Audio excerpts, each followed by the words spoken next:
Welcome to Six Figure Trucker, the podcast where we share advice on how to be successful in trucking and have fun while doing so.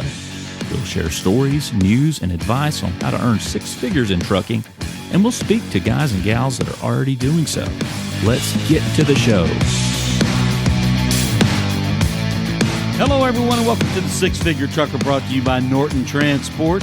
Of course, you guys and gals that listen to us each and every week on Thursday know this is a space where we elevate and celebrate the truck driver for everything they do for Norton Transport, for the Driveaway industry, and for the economy of America. They make the wheels go round and round, and we always look forward to each and every guest we have. Have a very special one with us this week, Clement Jr. Henry, how are you? I'm doing pretty good. How about yourself? I'm doing great on this Sunday afternoon, Sunday evening, actually, that we're recording here. And from our home office in Ringgold, Georgia, we're on the edge of a winter storm weather. Where are you, and what does it look like for you guys? I'm actually in Houston, Texas right now. And yeah, we're kind of on the brink of an Arctic blast ourselves that's about to come here. Now, are you driving or are you at home? I'm actually at home right now. When were you last on the road? I actually just got off the road over the weekend. I was just on the road for the past 2 weeks, and I just came off yesterday. Gotcha. Yeah, I was looking at your stats. You like to drive. Yes, sir. Well, I like to make money, so I mean that kind of goes hand in hand when we do job. So I guess we have terms that we throw about as far as with certain drivers, and you would definitely fall into the category as a runner. I guess tell us about that hunger that you have to stay on the road. Well, yeah, I mean, I'll take it even farther. I mean, I try to be a track star out there, because it kind of, it's just, for me, just being out there, it's more therapeutic than just, making the money. Of course, everyone likes to make money, but I wouldn't say it's very demanding unless you make it demanding on yourself. So I try to do that, since we're not really, micromanage or anything, and we have so many degrees of freedom, because we're independent contractors. I try to, just kind of figure out a way to keep myself motivated to keep going, as if someone's telling me, hey, you got to get out there every day. You got to get out there every day. So what I do is, I kind of find a therapy in the driving. And, I think that in between that, I kind of come back to it and say, all right, I'm making some money here. But during the road, during the drive, it's kind of like therapeutic for me, so it's not really like something that just motivates me to just want to keep going, but that's how I treat it. I treat it as something as if, something's keeping me going, like, somebody's on my back. I don't know if I'm explaining it the way I mean it, but I don't know. I kind of feel like there's no real motivation besides the money. So if you don't have anything else that's motivating you, I feel like that the money will probably be the only thing that will motivate you out there. But for me, I use it as therapy also. So it's not just the money. I got you. Yeah, that makes sense, because I jotted down the word therapeutic. It's interesting the way you explained it well there about being the therapy. I mean, when you talk about the therapy, let's kind of peel back a couple of layers of the onion on that. What about driving is therapeutic to you if you put to the side not making money, but the therapy part of it? Well, actually, I feel like just that oneness, that alone time, the time to reflect the different changes of environment. I feel like also like the elevation sometimes does something to you, like when you're driving, I don't know, like it seems, different, from coming from southern climate and altitude to going into the northern climate and altitude, like it feels different, like it doesn't, the breathing is different, like everything, is obviously different, but that's the therapy for me, it's putting my body through the different changes. Also, it's relaxing because I'm also, like I said, it's that sense of oneness, like I'm alone. So, you know, I don't really listen to any music. It's just kind of like time to reflect, get the balance, and kind of like refocus. You That know? that's cool. I mean, because a lot of the drivers we talk to, they do listen to music or they listen to podcasts, and we certainly hope they're listening to the Six Figure Trucker, brought to you by Norton Transport. But you enjoy the silence and the, I guess, the calm of the open road. Of course, I mean, I wouldn't say that 100% the trip. In between time, I do enjoy podcasts. Such as this one. I enjoy my different podcasts of my liking, but I don't use that as for the whole time. I think that I would use a certain amount of time to dedicate to the podcast and personal time and family time. You just got to kind of learn how to plan your own day out. Like I kind of started from the beginning and say, all right, well, I know I have to drive for 11 hours. How am I going to break up this 11 hours? And, what am I going to do? So, Well, looking at your stats, it looks like you maximize your time for your miles there because you get the most out of your day. Kind of walk us through what a day in the truck is like for Henry Clement Jr. oh man, well, I mean, starting out, I typically, I'm an early riser, so I kind of like to get it out of the way early. So for me, I don't really, I also don't really like to eat as much because eating it kind of makes you tired. It like weighs you down. So you can't really get the most out of your day when you have, a lot of food on your stomach. You just ate a big breakfast and then you're going to eat a big lunch. And then so You're you're drowsy. you're going to get really tired soon. So I kind of start my day out just light snacking, something healthy, lots of fluid. I know a lot of drivers always complain about, the different pains that they have while driving. So lots of fluids. I mean, I'll definitely stretch either on the outside of the truck or, in a hotel room or at the truck stop or something like that, get a good stretch out. Mm-hmm. And, I typically start a day like that. I typically like to stay away from, caffeine and stuff like that as well. That's why I don't eat, because I don't like to drink coffee and energy drinks and things like that. They're not really good for you, so. Just water. I would say water and electrolytes. Gotcha. Well, it sounds like it's a formula that's working for you because, again, kind of digging into your stats here, you're knocking out almost 6,500 miles a month here. So that's definitely nice. Very nice. Good for you and good for the company. And you've got a 100% check-in percentage right now for January, and you're 67% on time month to date.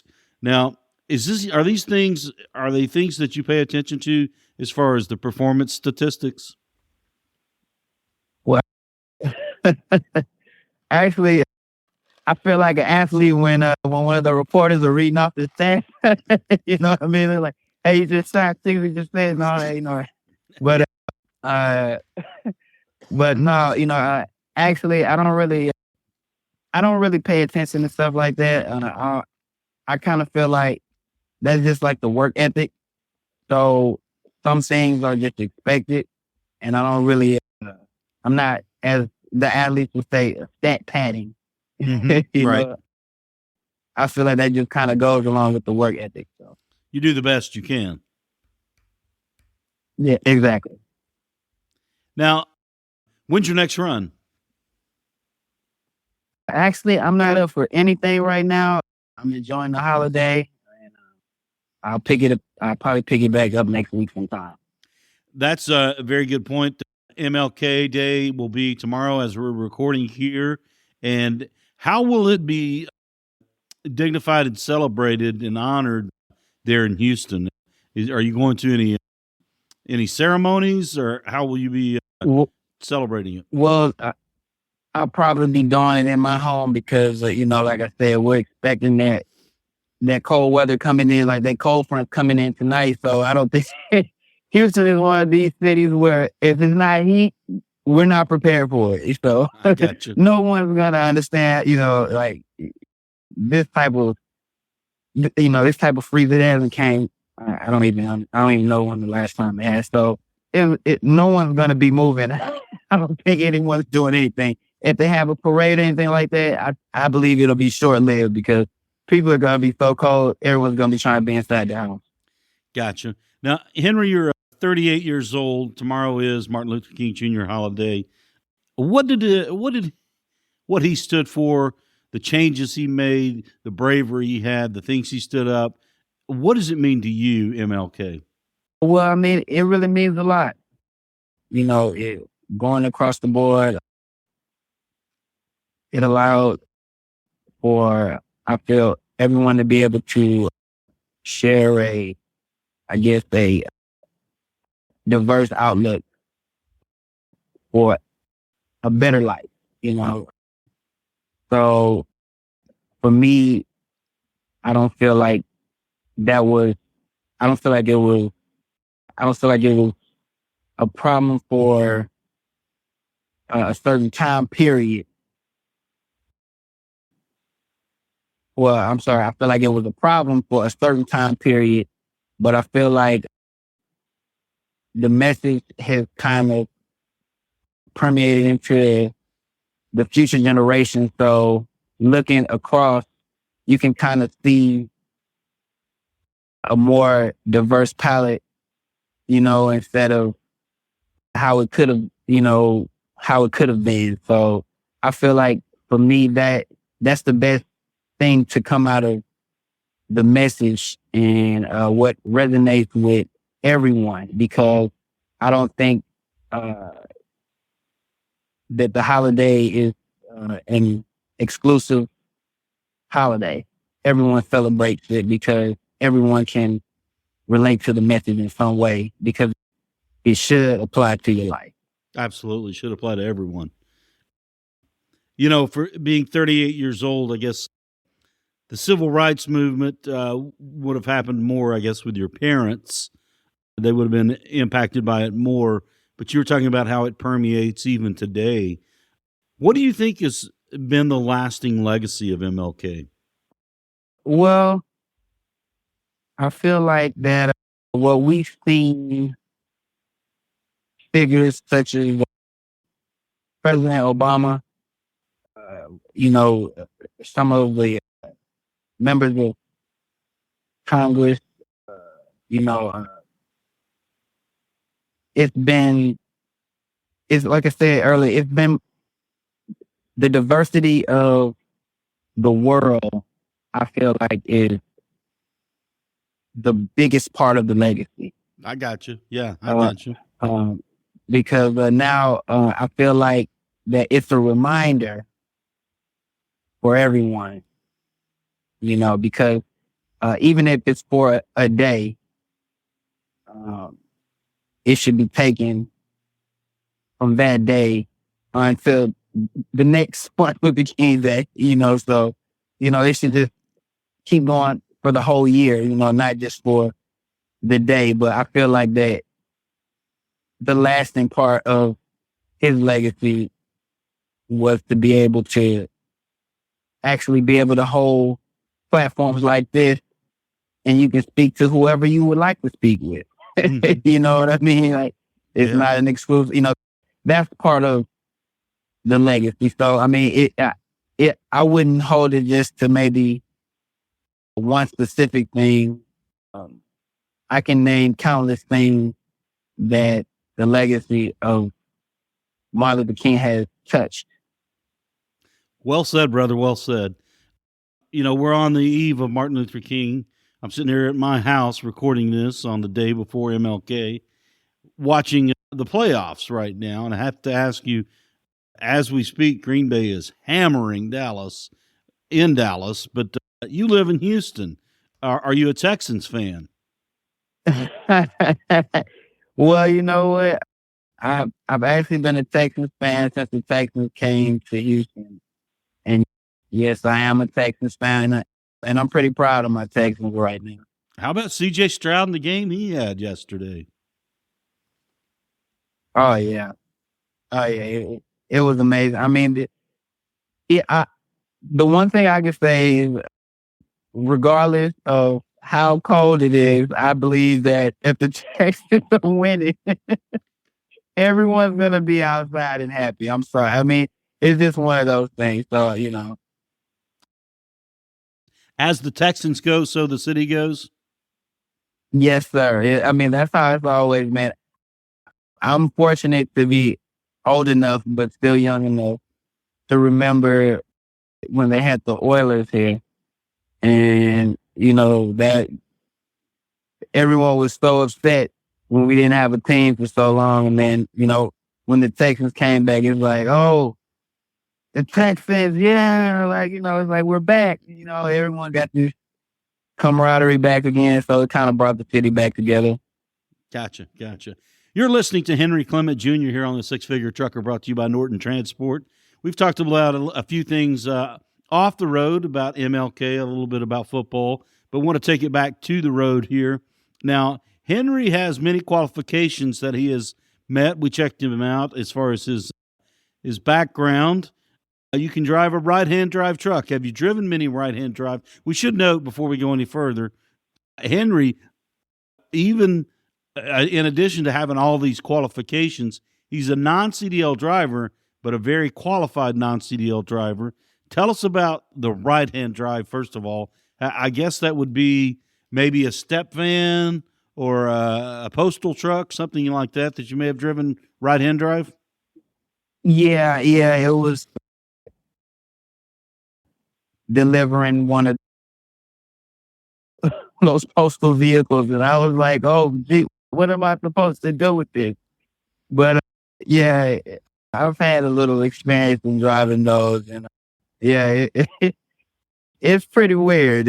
I mean, if you're not used to it, yeah. I mean, I remember when I did drivers there, the instructor, he had, you know, his pedal on the side, and I would feel like that would be weird to be, you know, controlling the car from the passenger side. So that's kind of what it felt like, you know. So it was a little weird, but took some adjusting. But after maybe the third or fourth one, I was used to it.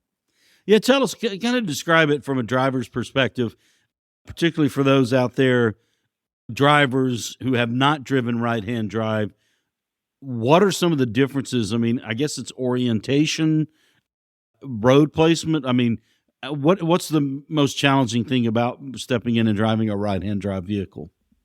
Yeah, I would say, I guess, the perception, because you're so used to viewing everything from the left side, seeing things from the right side, and not being a passenger. You know, like I said, it's almost, you know, it's just, it takes some adjusting to, you know, like you just can't. I mean, I don't know.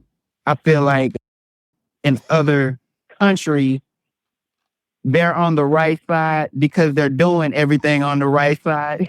So it's kind of like everything makes sense, you know, but when you're on the right side, but you're doing things on the left side, you know, that's kind of, you know, you just kind of, like I said, it's just a perception, you know, you just kind of have to kind of understand that, hey, it's a little, right, I would imagine it's a little jarring at first. It really is. Like I said, it after the third or fourth time was when it kind of was like, and then, like I said, you're not driving them constantly. So if you're driving less, you know, like you're driving regular, you know, driving, and then you're doing, you know, just one off a right-hand drive, you're like, oh, I'm supposed to get over there? Oh, man, you know, you're kind of thrown off, you know, but it just takes some getting adjusted to. I got you. You know, we were speaking about the holiday coming up tomorrow, and an anniversary of sorts is on its way this week, too. checking out Henry Clement Jr. You will be with Norton Transport for 3 years to the day this week. So thank you very much for your time with us.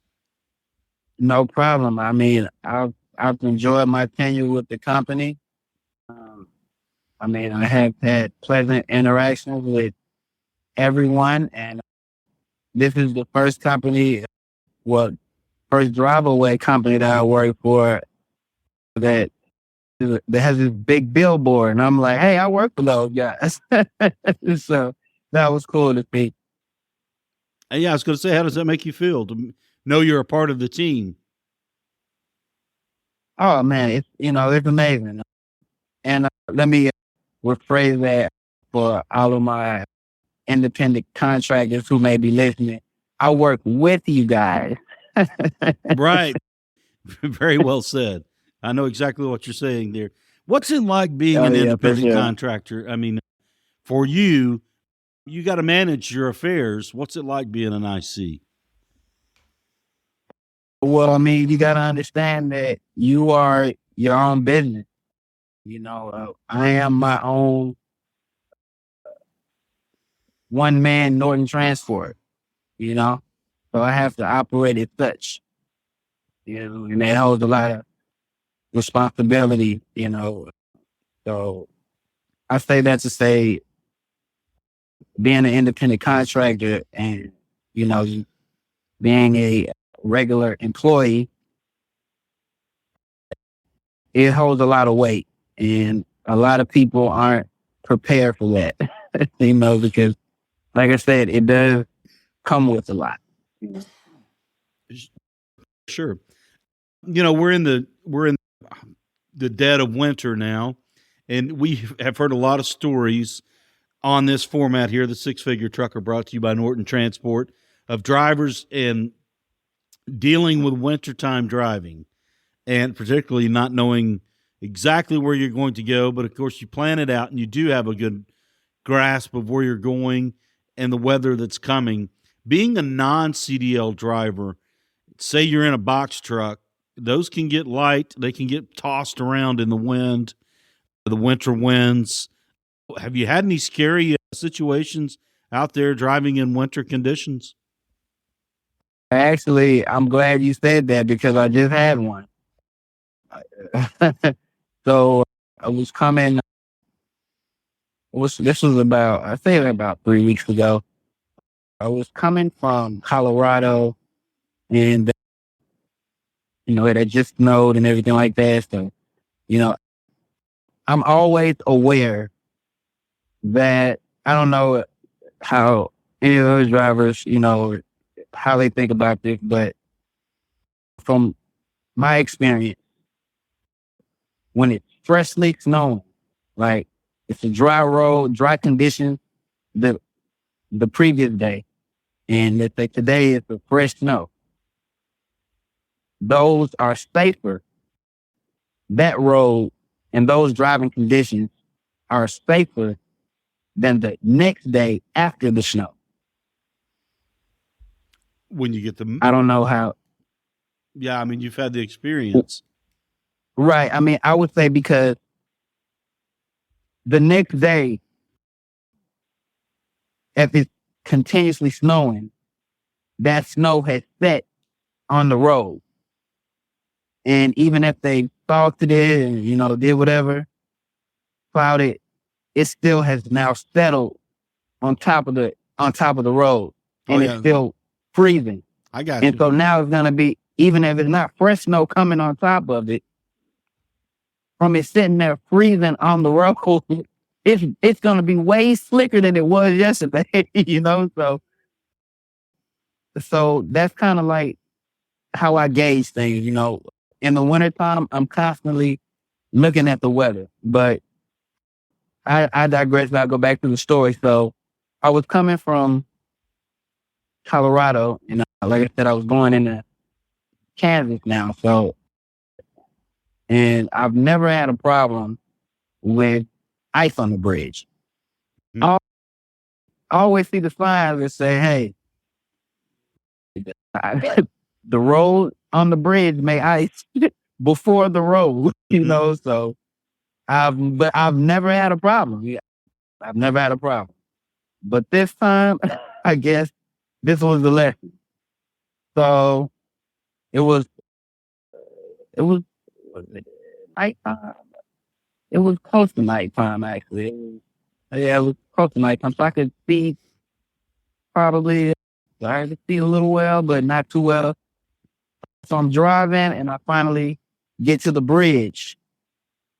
As I'm going over, I notice the tires are kind of like they're still going, but I'm moving in slow motion. Oh boy.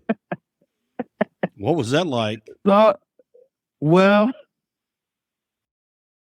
I've had incidents before where, I've slid on black ice, but it's just been on the road and not on a bridge. So at this point, I'm kind of freaking out because it's like I'm on a bridge now. So hopefully, no one's coming. It was set up perfectly for me to learn this lesson. That's the how I feel. Okay. So no one was coming, thankfully. So as I was going up, like I said, the tires were moving, but I was moving in slow motion. So what I remembered was never step on the brake.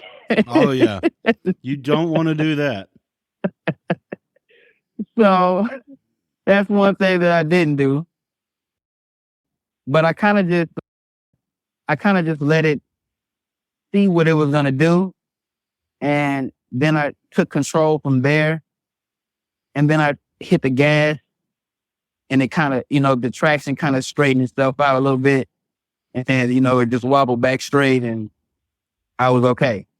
Now, but that was the first time that ever happened to me on a bridge. Did you have to change your shorts? Not that time. Not that time. I got you. It wasn't off a cliff. If it was on the side, then I probably would have to change everything. I got you. Now, how long of a bridge was it, and how long did it take to get it corrected? Okay, so and were you in a box truck or? Yes, yeah. I was actually in a box truck. I was actually in a NTR. Okay, in a zoo. Yes, sir. So that was. I really don't like those, especially when it's high wind. They're moving all over the place. Like one of the Freightliners or International, they're a little, you can feel it, but, not so much as one of those little guys. I mean, they're just, you're feeling everything, it almost feels like you're going to tip over it, sometimes. But yeah, that's what I was driving. Gotcha. Now, you were saying it took, how long was the bridge? I mean, as far as the time it took to correct itself? So I would say it was about, the bridge was about, I'd say probably about a 20, it was probably, I'll take it back now, probably about a 50-foot bridge. Like, it wasn't really long. Like, it was it was fairly short, just like a small little bridge, but but enough to get your attention when it's frozen. Yeah, enough to get your attention when it's frozen. Yeah, I hear you. And the amount of time that it took, it probably was about, I don't know, it took maybe about 5 seconds. Like this whole thing probably lasted about maybe like 5-10. I'd say about 5-10 seconds, and then it corrected itself out. So it wasn't that long, but I kind of moved to the side, kind of was going sideways for a little while. And then that's all right, maybe let me try to move this wheel to the other side to see if I can straighten out a little bit. So At that point, that's when it started to correct itself. What did you say when it happened? Give us what you really said. Woo! That was what I said. I mean, I guess it was just fortunate that there was nobody on the bridge on the other side.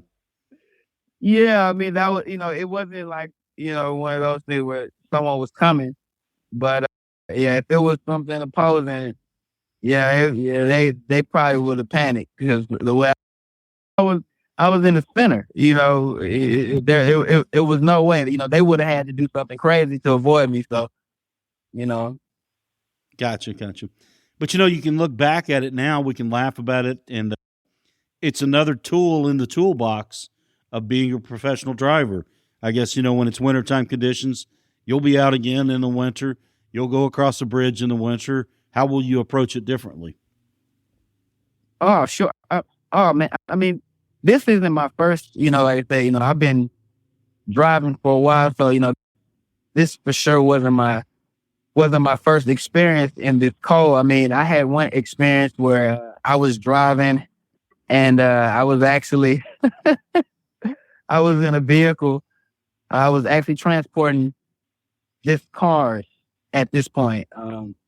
So I was doing a drive-away, with just standard vehicles. I wasn't doing box trucks or anything like that. So I was in a vehicle, and fortunately, I'm glad, there was a standard vehicle, not a box, because that would have been a completely different issue.